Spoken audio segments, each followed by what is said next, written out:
While the origins of the word burgoo are a bit of a debate, we do know who made it popular. Civil War chef Gus Joubert was the king of burgoo making, and he is said to make the dish basically what it is today.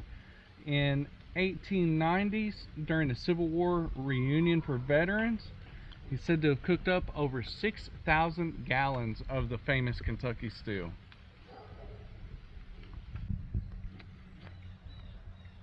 After Gus died, Lexington grocer James T. Looney became known as the Burgoo King.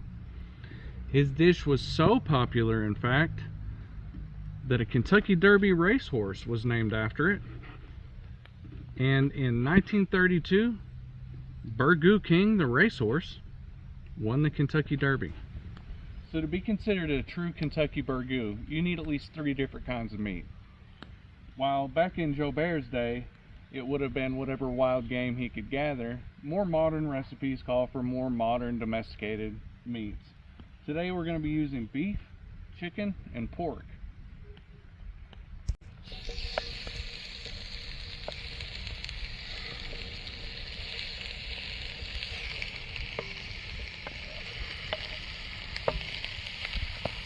Traditionally, burgoo is cooked in big iron cauldrons and stewed for hours, meant to feed a community. In our last video, you've seen us use wild game meats, and a lot of people ask, well, what do you do if you can't get a hold of the wild game?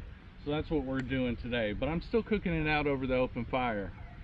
There's nothing that says that you can't make this in the house though. Actually, if you want to brown your meat in a skillet and then transfer all the ingredients over to a crock pot, you can get very similar results. I just love cooking outside. So the great thing about burgoo is that it's kind of like an Irish mulligan. You just throw together whatever you have available. There is no set true recipe.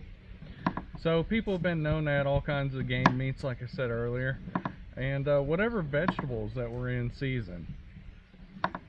For modern times, it's really beneficial because that means that you can kind of just grab whatever you have left over in the refrigerator or freezer, chop it up and stew it together, and you have your own burgoo. Now that our meat is browned, we can start adding the vegetables, starting with the root type vegetables and the ones that take longest to cook. Like I said, you can kind of use whatever you have laying around. So we got a couple russets of sweet potatoes, some onions, and some green pepper.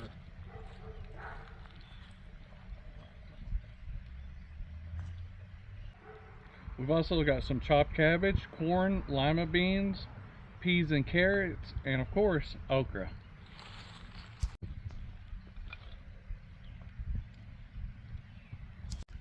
Now we're going to add a can of crushed tomatoes and some beef or chicken stock. For spices, every burgoo cook has his own mixture that he likes to use. Today I'm using a mixture of salt, black pepper, paprika, cayenne pepper, and garlic powder. In other recipes, I've read of people using soy sauce and even bourbon to flavor their burgoo. Give everything a little stir together, and at this point, this is where we take into consideration cook low and slow. Just a little bit of heat underneath. We're going to let it cook and stew down, kind of blend all together, making sure to stir frequently if you're cooking over fire like I am. In a crock pot, this is where you'd set it on low, walk away, and come back in 8 hours. But since we're doing it kind of the old-fashioned way, we got to keep checking on it, obviously, keep feeding the fire if we need to. But the key, again, low and slow. So it's been cooking for a little while now, and I like a little bit of heat in my burgoo. I'm going to add a little bit of this bourbon hot sauce here. And you kind of add however much that you like, just like anything to do with burgoo. Do it to your own taste. I like a lot of heat, actually. The family just likes a little bit. You can always add more hot sauce later.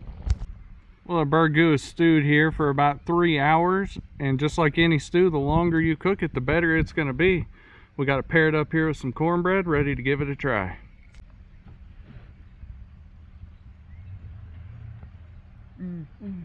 It's That's so really good. I love it.